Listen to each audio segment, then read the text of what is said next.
Good morning, everyone. Welcome to the class of Social Science for Class 4, Chapter 4, Part 1. The name of the chapter is The Northern Mountains and the Northern Plains. I repeat, the Northern Mountains and the Northern Plains. In the contents, we will discuss about the Northern Mountains, the Himalayan mountains. Okay, in the Northern Mountains, we will discuss about the Himalayan mountains. The Himalayan mountains divided into three parts: the Greater Himalayas, the Middle Himalayas, the Lower Himalayas. Now, we will also discuss about the importance of Himalayas, life in the Himalayas, and we will also briefly discuss about the Northern Plains, the Ganga Basin, the Brahmaputra Basin and the Satluj Basin, and lastly we will discuss about the vocabulary.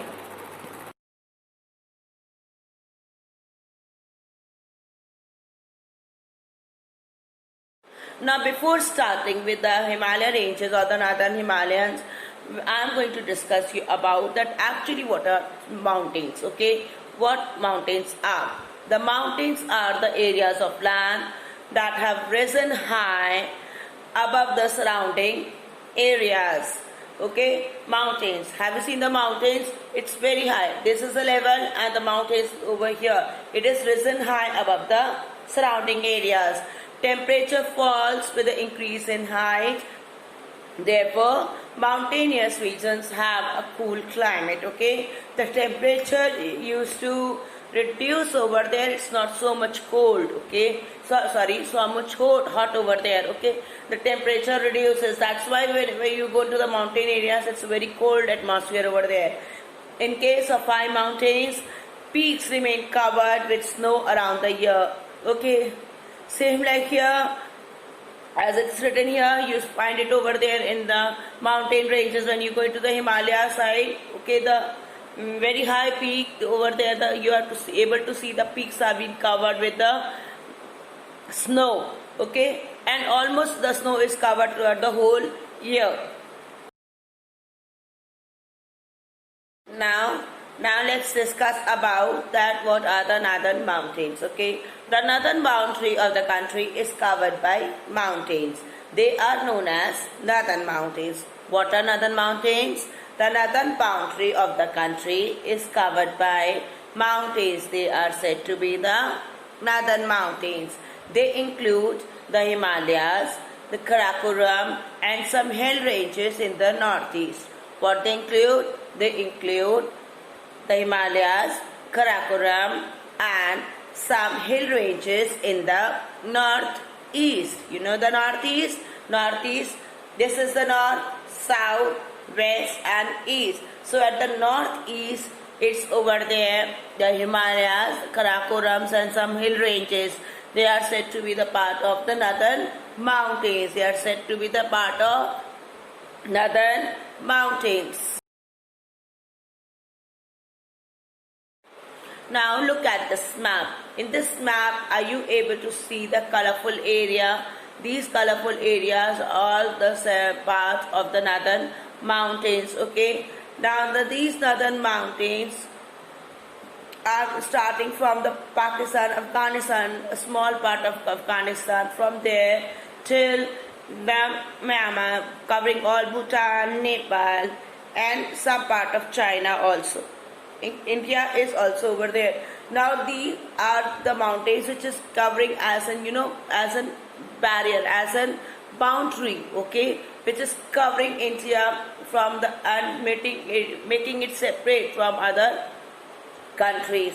Now here what you have to do is you have to take a map, a physical map of India, and you have to color and mark the North Himalayan mountains. Okay, you have to mark the northern mountains and color it as it is done in the map in this slide. Okay, this is your work you have to do, and you have to paste this map in your notebook. You have to paste this map in your notebook. Now let me discuss with you all in detail what are the Himalayan mountains. It is a majestic mountain range. Majestic means related to some majesty, very high, superior one, very important, very large. Okay, this word Himalayan in Sanskrit means abode of rice. Okay, it means abode of rice means it means a huge quantity of ice is being found in such Himalayas. Okay, in this top mountains, it is the highest and one of the longest mountain ranges in the world. Okay, what it is? It is the highest and one of the longest mountain ranges in the world. What is the highest? Name the highest and the world's longest mountain in the world. That is said to be the Himalayan mountains. So Himalayan mountains are the highest and one of the longest mountain in the world.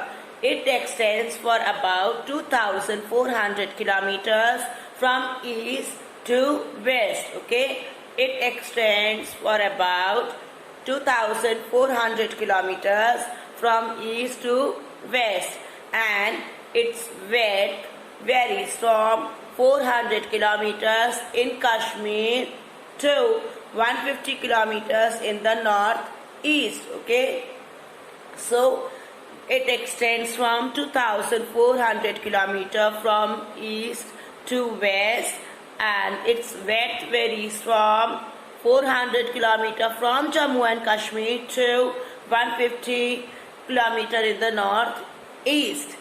In India, it stretches in a curve from Jammu Kashmir in the west to Arunachal Pradesh in the east. Okay, in India, it stretches from Jammu Kashmir which is situated in the north. Okay, Arunachal Pradesh which is situated in the east side. It is covering like that. Okay, so it stretches in a curve lengthness from Jammu Kashmir in the west to the Arunachal Pradesh in the east. Now, some of the highest peaks in the world are in the Himalayas. Okay, highest peaks are pointed part of the mountain ranges. Okay, first one is the Everest peak, Mount Everest. It is about 8,848 meters, which is located in Nepal. Next, K2. That's altitude is having about 8,611 meters, which is located in Pakistan. Kanchenjunga, 8,586 meters, which is located in India. Now altitude. Altitude. What is actually altitude means? Altitude means above the sea level. Okay, above the surface level, above the sea level, the height of the peaks. Okay, so the first one is Mount Everest, which is said to be the world's highest peak in the world, which is about 8,848 meters. Its location is found in Nepal. Second is K2, which is having 8,611 meters, which is location is of K2 is in Pakistan. Kanchenjunga, which is having 8,586 meters, the location is in India. Now, the Himalayan mountains are being divided into three parallel ranges. Okay, the three parallel ranges are dividing the Himalayas into three parts. Number one is said to be the Greater Himalayas. Number one is said to be the Greater Himalayas, which are also called Himadri. Second one, the Middle or the Lesser Himalayas, which is said to be or called Himachal. Now, last one, the Outer Himalayas or the southernmost range of the Himalayas, which is also said to be the Shivaliks. Okay, the Outer Himalayas are also said to be the Shivaliks. Now, let's discuss about the first range, that is the Greater Himalayas. The first range is the Greater Himalayas. The Greater Himalayas, which are also said to be the Himadri. The Greater Himalayas are also said to be the Himadri. Now, the Greater Himalayas, it has an average height of 6,000 meters in the northmost and is the highest range in the Himalayas. The peaks are covered with snow permanently. Okay, there is no snow melting point over there. Usually it is covered with the snow because of its height. Mount Everest is the highest peak in the world, lies in this range in Nepal. Kanchenjunga, Nanda Devi and Nanga Parbat are the highest peaks of the Greater Himalayas. I repeat, Kanchenjunga, Nanga Devi and Nanga Parbat. Okay, Kanchenjunga, Nanda Devi and Nanga Parbat are the highest peaks in the Greater Himalayas. The temperature remains very low throughout the year and the cultivation is not possible at all. Okay, so over there, as it's too much in the heights and the area is totally covered with the snow, because of the snow the cultivation is not at all possible. Okay, because the snow used to destroy the crops.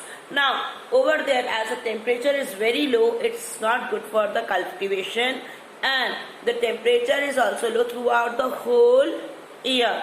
So about the Greater Himalayas, what did you learn? You learned that it is also said to be the Himalaya. It is also said to be the Himadri. Okay, it has an average height of 6,000 meters. Now the peak is always covered with the snow permanently. Now Mount Everest is the highest peak in the world which lies in this range. Kanchenjunga, Nanda Devi and Nanga Parbat are the highest peaks in the Greater Himalayas. The temperature always remains very low and it is not good for the cultivation purposes.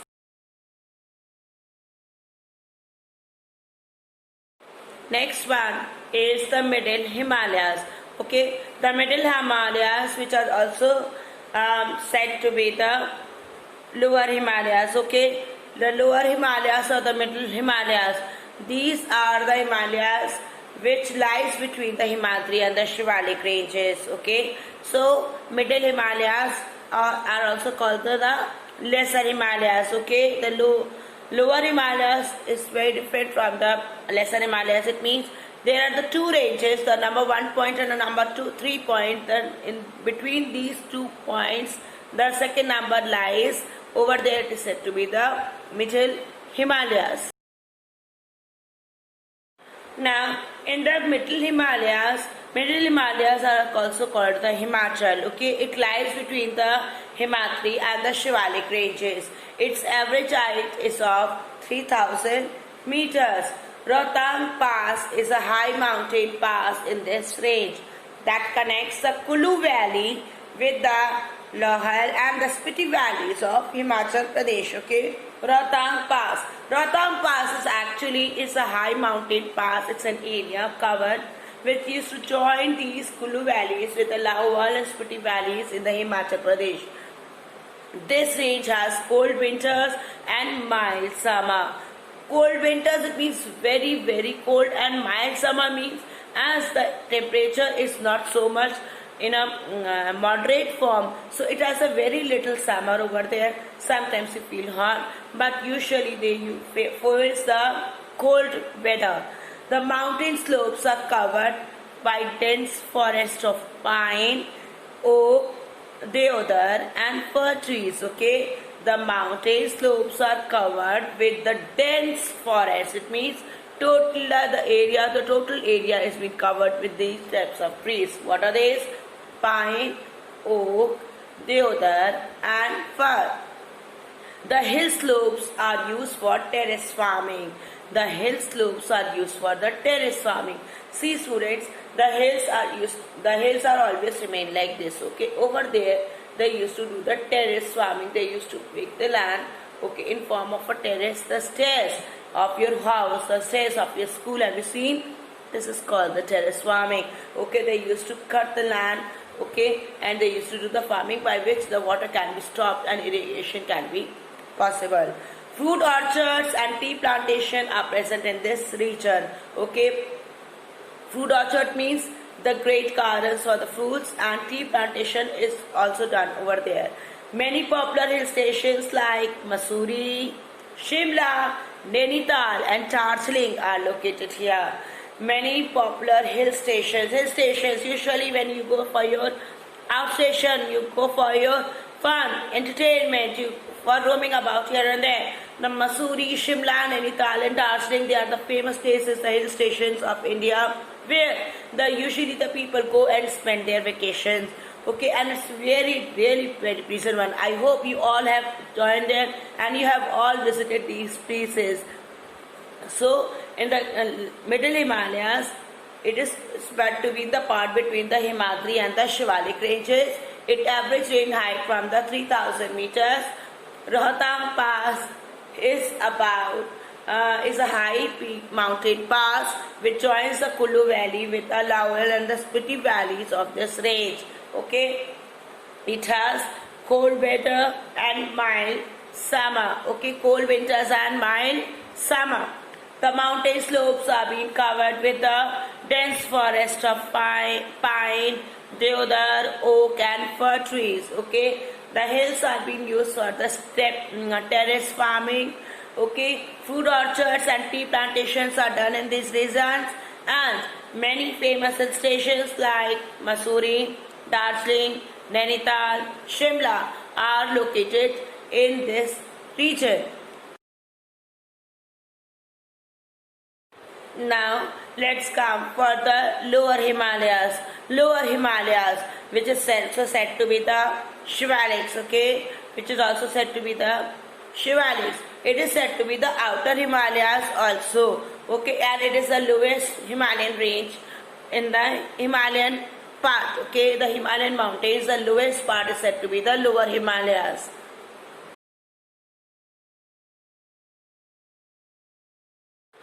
Now the lower Himalayas, which are also called the Shivaliks or the outer Himalayas. Okay, it lies in the southernmost and that is the lowest range in the Himalayas. Shivaliks, which is also known for the presence of special scenic valleys. Okay, which are known as dunes. Shivalik, which is also known for presence of special scenic valleys, which are also said to be dunes. For example, Dehradun, Pati Dun, Kotri Dun, Pinjore Dun. Okay, so I repeat, Dehradun. I hope you have heard about this place, Dehradun, Pati Dun, Kotri Dun and Pinjore Dun. These are the places where it is specially known for its scenic beauties. Okay, exceptional type of scenic beauties are being found in these places. The hills in this region are covered with dense forest. Okay, the hills in this region are covered with dense forest. Very highly forests are there. Dense, it means total covered with the area of the trees. Okay, and inhabited by rich wildlife. It means that as the forests are very dense, wildlife is also being found in a rich quantity, and they are said to be the homes of the rich wildlife. Its slopes are used for cattle rearing and growing crops like rice, potato and maize. Okay, its slopes are used for cattle rearing and growing crops like rice, potato and maize. So the outer Himalayas is also said to be the lower Himalayas or the Shivaliks. Okay, the Shivaliks which is also said to be or famous for the presence of special scenic beauties. Okay, scenic valleys which are also said to be dunes. For example, Dehradun, Pinjore Dun, Kotri Dun and Pati Dun. Now, this hill station, the region is covered with a dense forest, so it is also be suitable for the wildlife. Just because of this, it is said to be the inhabited of the rich wildlife. The slopes of these valleys are being used for cattle rearing and cultivation of rice, maize and potato. Okay, so what are the three things which are being cultivated in the Shivalik ranges? rice, maize, and potato.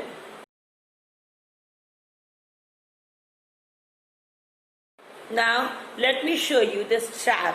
Now this chart you have to draw in your notebook, okay, and you have to write these points, differentiation between the greater Himalayas, lesser Himalayas or middle Himalayas, and the outer or the lower Himalayas. So you have to draw this chart, okay, in your notebook. First one, the greater or the inner Himalayas, the highest mountain range of the Himalayas, okay, it lesser Himalayas situated to the south of the Himadri. Outer Himalayas, this is the outermost range of the south of the lesser Himalayas. It means usually the topmost, okay, it is the highest mountain range. After that, as the greater Himalayas finishes, what starts? The middle Himalayas. The middle Himalayas situated to the south of the Himadri, okay. As the middle Himalayas ends, the lower or the outer Himalayas starts, okay. Next point, these ranges have an average height of about 6,000 meters, okay, which is about Himadri, the greater Himalayas. Next, the lesser or the middle Himalayas, its average height is of 3,000 meter. Its average height is about 3,000 meter. Now, for the outer and the lower Himalayas, these discontinuous ranges join the lesser Himalayas in the extreme east, okay. At the very corner of the east side, they used to join. Now, the greater or the inner Himalayas, the highest mountain peaks situated in this range, okay, like Mount Everest, Kanchenjunga, K2, Nanga Parbat. There are so many mountain ranges, high mountain peaks which are situated over here. Okay, Kanchenjunga, which is a height of about 8,595 meters. Nanga Parbat, 8,126 meters. Okay, now in the lesser or the middle Himalayas, we learned that many health resorts and many hill stations are being situated in the lesser or the middle Himalayas, like Mussoorie, Nainital, Shimla, Darjeeling. They all are also found over here. Now in the outer or the lower Himalayas, it's usually the average height of about 1200 meters. So it is said to be a very nice places, a very scenic beauties, okay, very good quality of the people residing there, which is said to be the people are very convenient to stay there because of its temperature, moderate temperature, and other aspects also. Now, greater or the Himalayas are also said to be the sources of river, okay, the source of Ganga and the Yamuna especially, as the Ganga river used to originate from the Gangotri, okay, Gangotri, which is a part of the greater Himalayas only. Then the lesser or the middle Himalayas, you don't find any such type of quality, okay. Now coming to lower or the outer Himalayas, over there the quality is there that the special that they are with several elongated flat valleys, okay, running parallel to the mountain ranges, okay. Valleys are there, mountain ranges are there. In between them there are the parallel valleys, okay, flat parallel valleys, which is said to be the dunes, For example, Dehradun, Patitun, okay, Pinchoretun. Now, and the Kochedun. Now, these are the dunes which are being known for their scenic beauties, the scenic valleys. The people are living there, okay, they are being able to survive also properly because as they are the nearby the surrounding area, nearby the surface land, okay. Wherever the mountain used to end and the valley starts, the flat valley starts, over there it's said to be the dune. Now let's discuss about the importance of Himalayas. The Himalayas, which has acted as a great natural barrier against invaders in the past, okay. Natural barriers which is said to be the stop, the boundary, okay, the gate which is to stop the outer country people to enter inside our country, okay, because as the mountains are in such a height, the people are unable to cross them. It forms a natural boundary between India and China, okay. Nepal also with it used to share its boundary. It protects the country from the cold winds of the north. It prevents the rain-bearing winds from the leaving country. This results in heavy rainfall. Now, the winds which is being, taken by or having or containing the rain, the clouds they used to, as you know, India is being covered from the south as a peninsular area. The water rises up, and you all know when the water gets heated, it used to rise up. As it used to rises up, in the process of the water cycle, what's happening? As it used to rise up, it used to condense, okay? It takes a form of a cloud. So here, the winds which are bearing these rains, the rain-bearing winds, they used to move, okay? They used to move towards the north side. And as they used to just move towards the north side, these mountains used to stop them, and just because of this, they do not allow them to pass. It used to cause a heavy rainfall. So this area usually faces the beauty or the scene problem of the heavy rainfall also. The melting snow of the Himalayas give rise to some of the major rivers, okay. The melting snow of the rain winds, okay, and melting snow, it gives rise to the major rivers just like Ganga and Yamuna. The Ganga and Yamuna, which have been originated from these Himalayan ranges only. The Ganga, which has been originated from the Gangotri, okay. Now here Yamuna is said to be a small tributary of river Ganga. So the melting snow of the Himalayas gave rise to the rivers from the Himalayan ranges.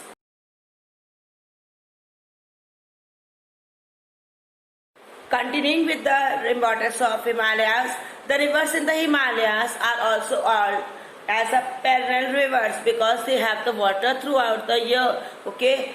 What are the perennial rivers now? Perennial rivers are those rivers which have the water throughout the year. Those rivers are called to be the perennial rivers.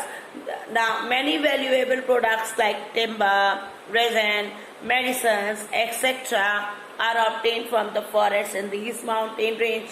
Okay, products like timber, resin, medicines are being found in these mountain ranges, the forest of these mountain ranges. It also sustains a very large variety of plants, okay. Sustains means contains, okay. These Himalayan ranges used to contain, the Himalayas used to contain a very huge quantity, a variety of plants, okay. Animals are being found which is not seen in any other part of the world. Usually, as because they are in very highly dense areas of the forest, so huge quantity of wildlife are being found over here. So the forests of the greater Himalayas are said to be the home of the wildlife. Okay, many animals like yaks, goats, snow leopards, okay, the musk deer and wild sheep.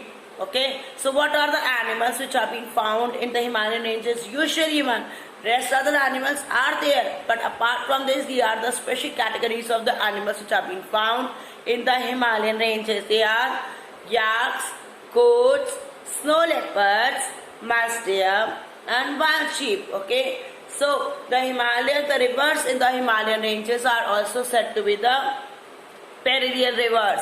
Why they are said to be the perennial rivers? Because the water remains throughout the year. The water flows throughout the year. Many valuable products like timber, resin, medicines are obtained from the forest of these mountain ranges. It is said to be, the Himalayas are said to or contains a variety of plants and animals which are not seen in any other parts of the world.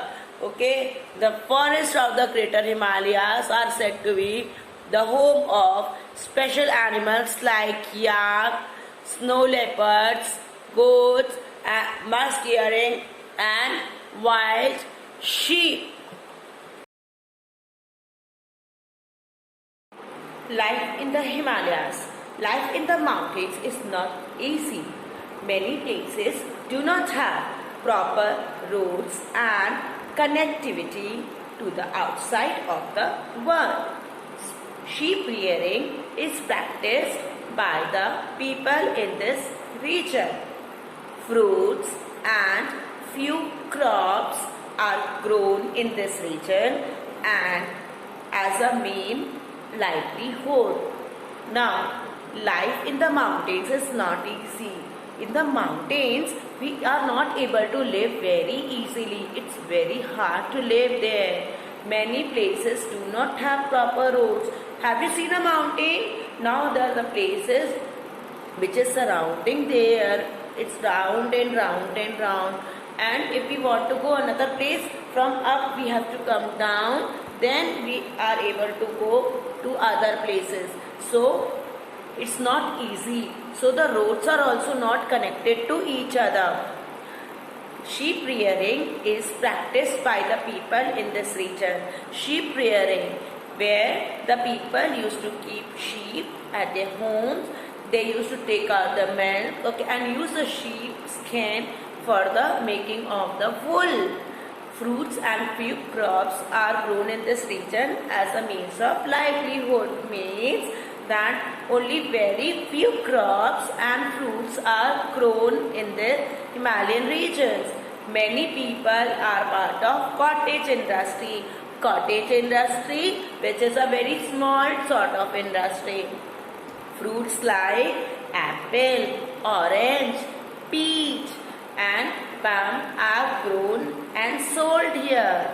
People have to adjust to the harsh weather conditions during winter. Indian states like Jammu Kashmir, Himachal Pradesh, Uttarakhand and Sikkim are situated here in the Himalayan region.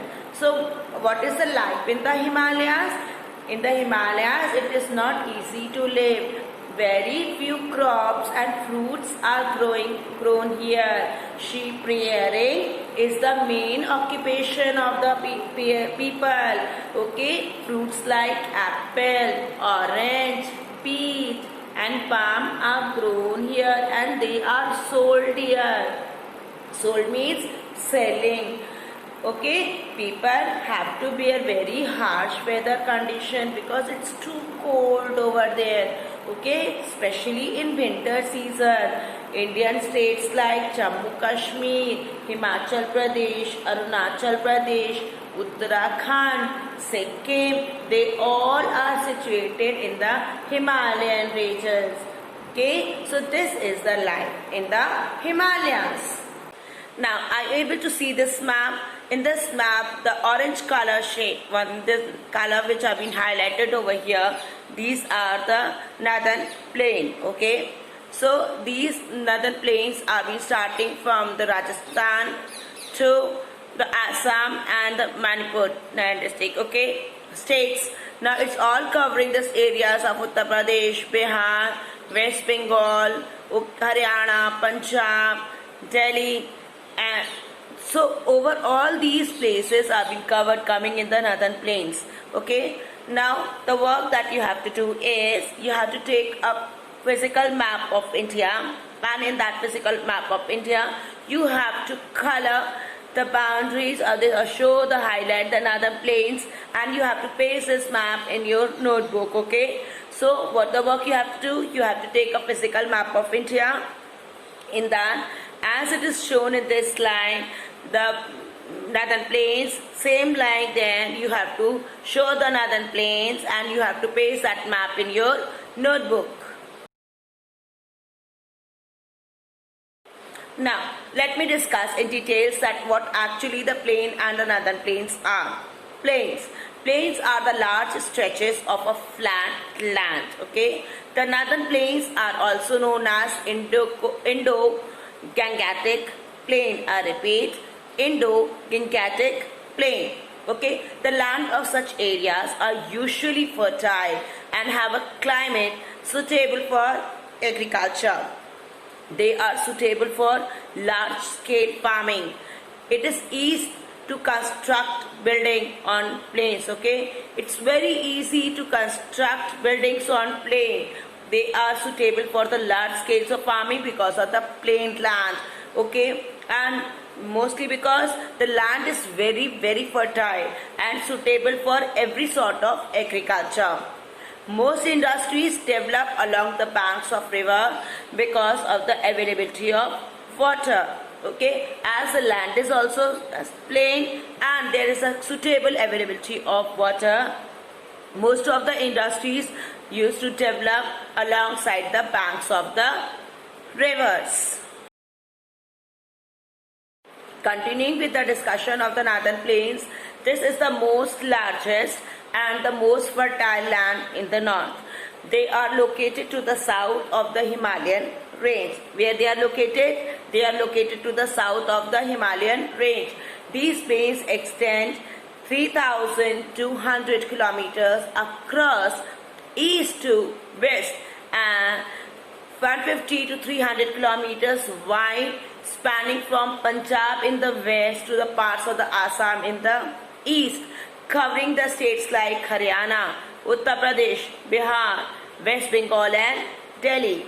These plains extremely fertile and are very well drained due to the perennial rivers. Perennial rivers, I told you in the last presentation about this chapter, the rivers which have the water or where the water flows throughout the whole year, originating in the Himalayas, flowing through them. Okay, those perennial rivers used to go through these states, through these places of the northern plains.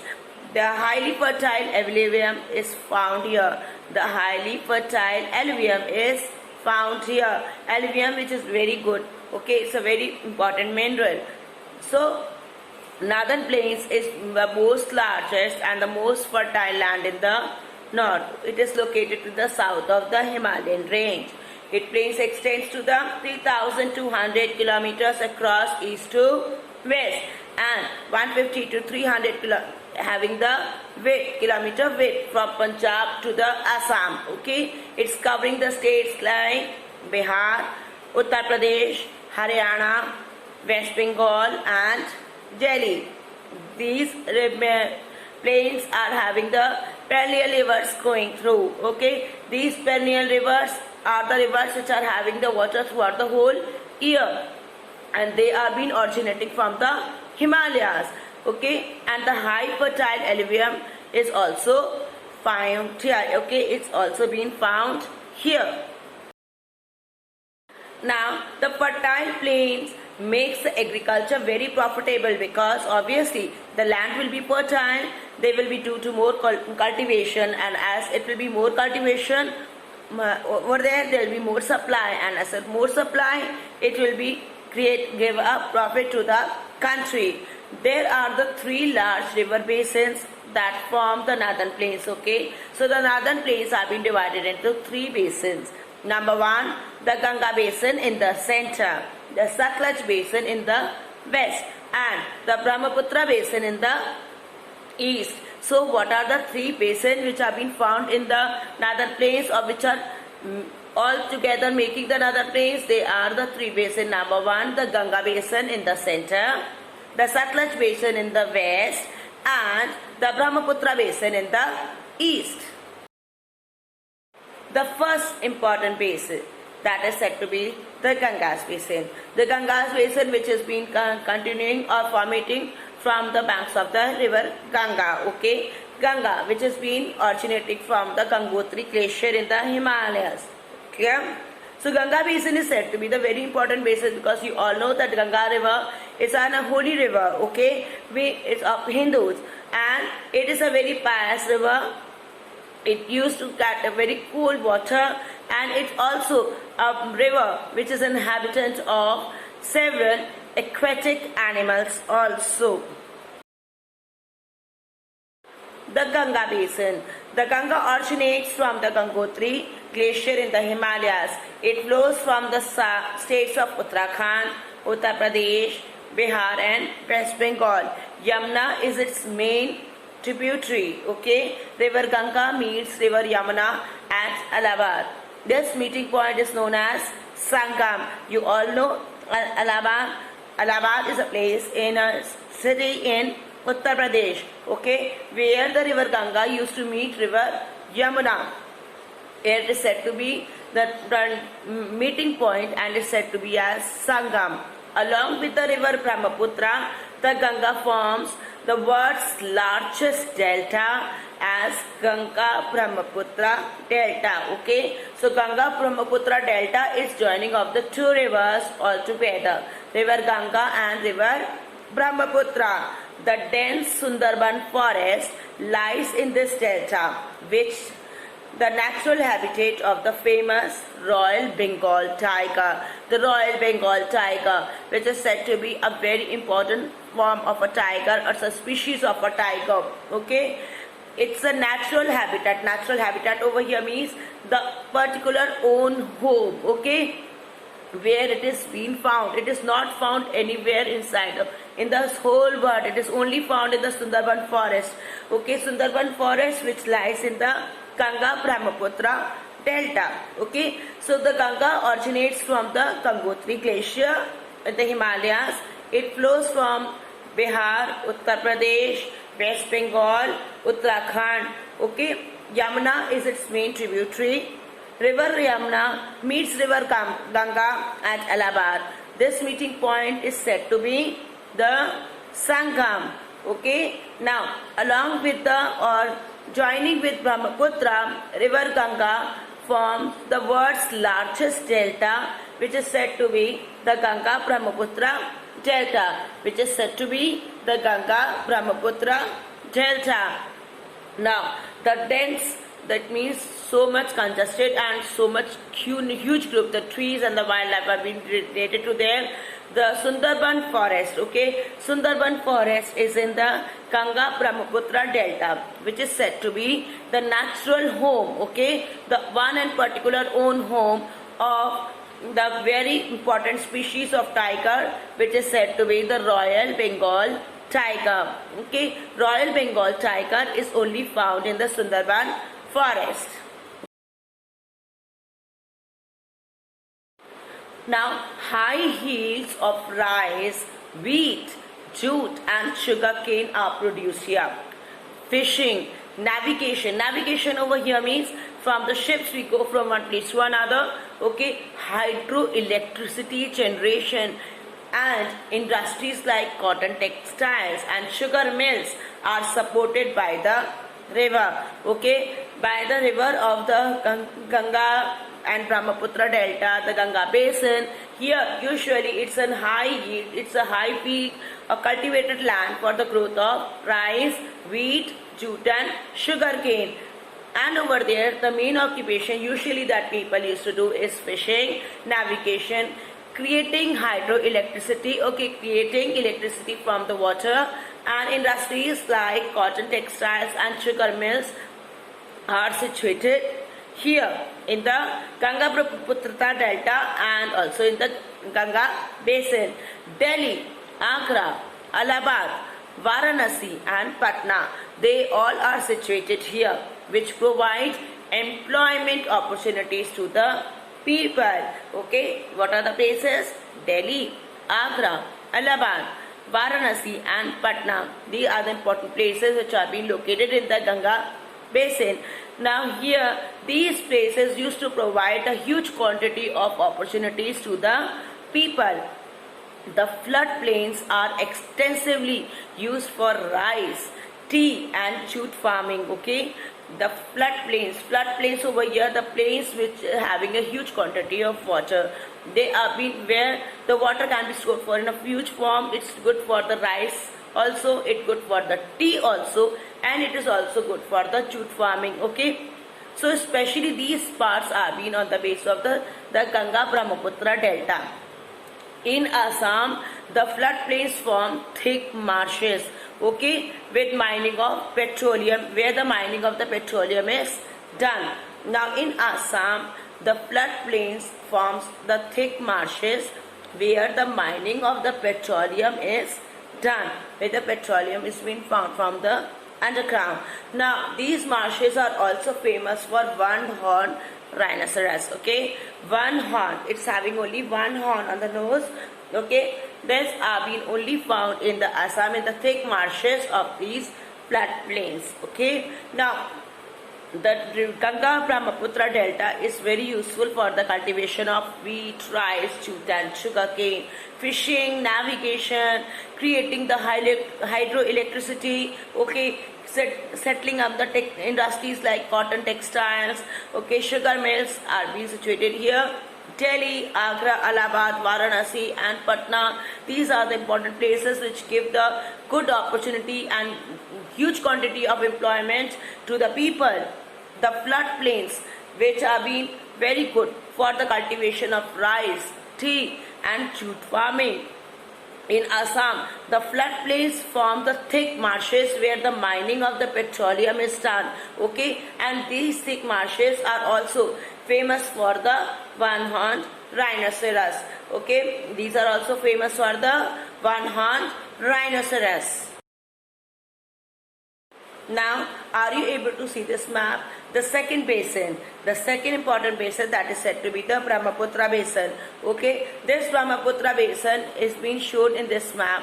The same work you have to do with the map. You have to take a political map of India and you have to show the Brahmaputra basin in that. Okay, now here in this Brahmaputra basin there are several things which are being shown here. It's originating from the Himalayas, going from the west to the coming to the east. This Brahmaputra basin is very important and always usually on the situated on the river banks of the river Brahmaputra. Now the Brahmaputra originates in Tibet. Tibet is in Nepal. It is also known as Sangpo. Okay, it's also known as Sangpo.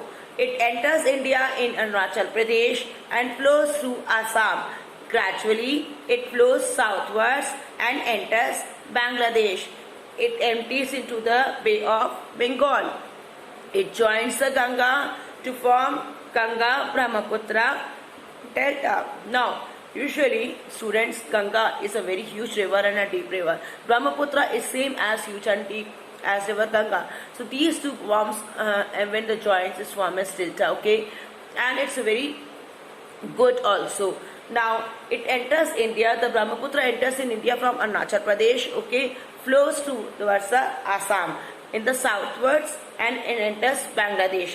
And after that, finally, this Brahmaputra river empties in the river in the Bay of Bengal. Okay, now it joins river Ganga and forms the Ganga Brahmaputra delta. Okay, Ganga Brahmaputra delta. Ganga Brahmaputra delta, which is said to be the world's largest delta. This region also receives heavy rainfall and the fertile soil produced as a result of flooding is excellent for the crops like rice and jute. Okay, so rice and jute can be said to be the most important cultivation crop or farming can be done, the cultivation can be done in the Brahmaputra basin. Okay, so what are the two things which can be cultivated very in huge quantity in Brahmaputra basin? It is said to be the rice and the jute. Okay, so the Brahmaputra originates from Tibet. Okay, what's the other name of Brahmaputra? It is also said to be Sangpo. Okay, it's also said to be Sangpo. Now it enters India in from the Arunachal Pradesh and flows towards the Assam in the southwest. From the southwest, southwards it goes and enters into Bangladesh and then empties into the Bay of Bengal. It joins with river Ganga and forms the Ganga Brahmaputra delta. The Ganga Brahmaputra delta, which is said to be the world's largest delta. Okay, this area also have very huge rainfall, and it is very good for the cultivation of rice and jute. Now the next comes with the Satluj and the Peace River basins. Okay, now the Satluj and the Deep River basin, Peace River basins, I repeat, the Satluj and the Peace River basins, they are the parts of the Satluj basin. Okay, Peace is said to be the very important tributary of the Satluj river, of the Satluj river. Okay, now are you able to see this light pink area? This light pink area is the Satluj cantonment. Okay, the Satluj basin, and the brown color area is showing you all the Peace River basin. Okay, so these all went together and is said to be the Satluj and Peace River basin. Now the same as you have done the work earlier, I told you all, in this also you have to do the same. In the political map, in the physical map of India, I repeat, in the physical map of India, you have to draw, you have to mark the Satluj basin, okay, and you have to color it and paste it in your notebook. Okay, so please make sure do all the three maps properly in your notebook, including the another place which I told you all to do with the previous presentation. Coming in detail with the details about the Satluj basin, the Satluj originates in Tibet and enters India through the Shipki-La Pass in Himachal Pradesh. Okay, the Satluj originates in Tibet and it enters India through the Shipki-La Pass in Himachal Pradesh. Beas is the main tributary of river Satluj. The Satluj basin mainly includes the states of Punjab and Haryana.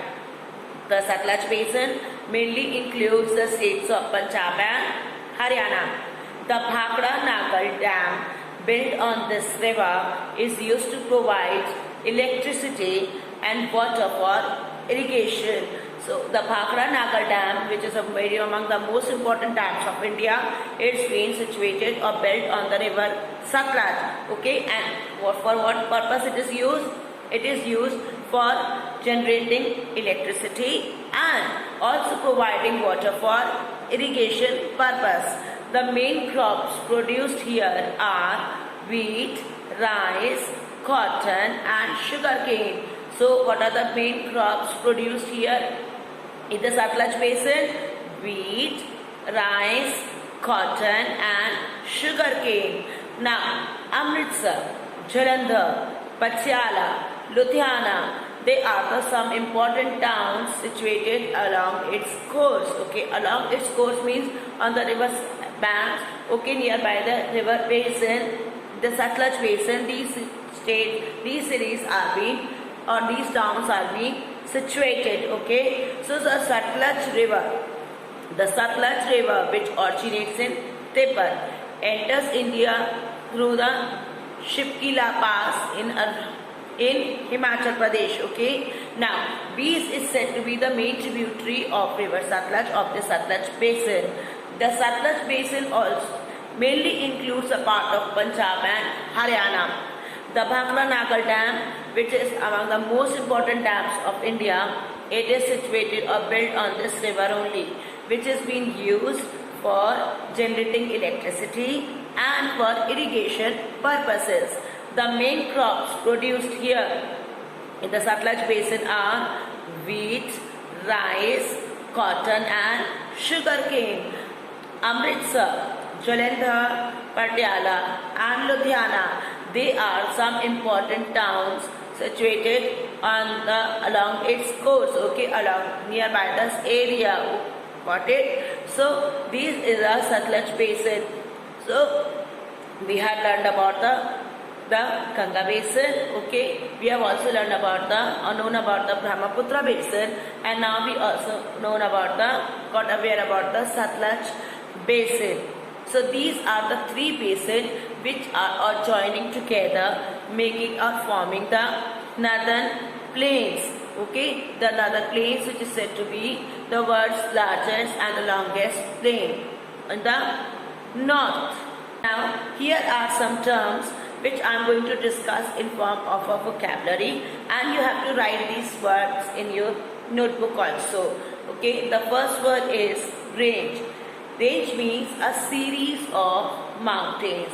Range means a series of mountains. Okay, it doesn't mean a small one mountain is here, one mountain is here. No, a series of mountains, that is said to be the range.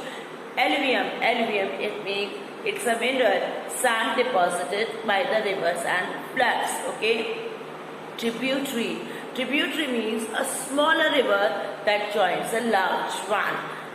Distributary means a smaller river that splits from a large river. Tributary means there is a small river and a big river. Small river used to come and join with the big river. Distributary means where from the big river a small river is coming out. Okay, that is said to be the distributary. Floodplains means an area of flat land near a river. Okay, floodplains mean an area of flat land near the river that is often flooded because of overflowing river. When the water level of the river used to overflow, okay, to cross the margin of its flowness, it used to cover that particular area. That is said to be the floodplains. Now I hope this chapter number 4, the northern plains and the northern mountains, is clear to you all. Read the chapter properly, do the map work properly, and write these glossary words or vocabulary words in your notebook. Okay, and try to read the chapter and find out the question answers once by your own too. Okay, thank you for watching this video. Have a great day ahead.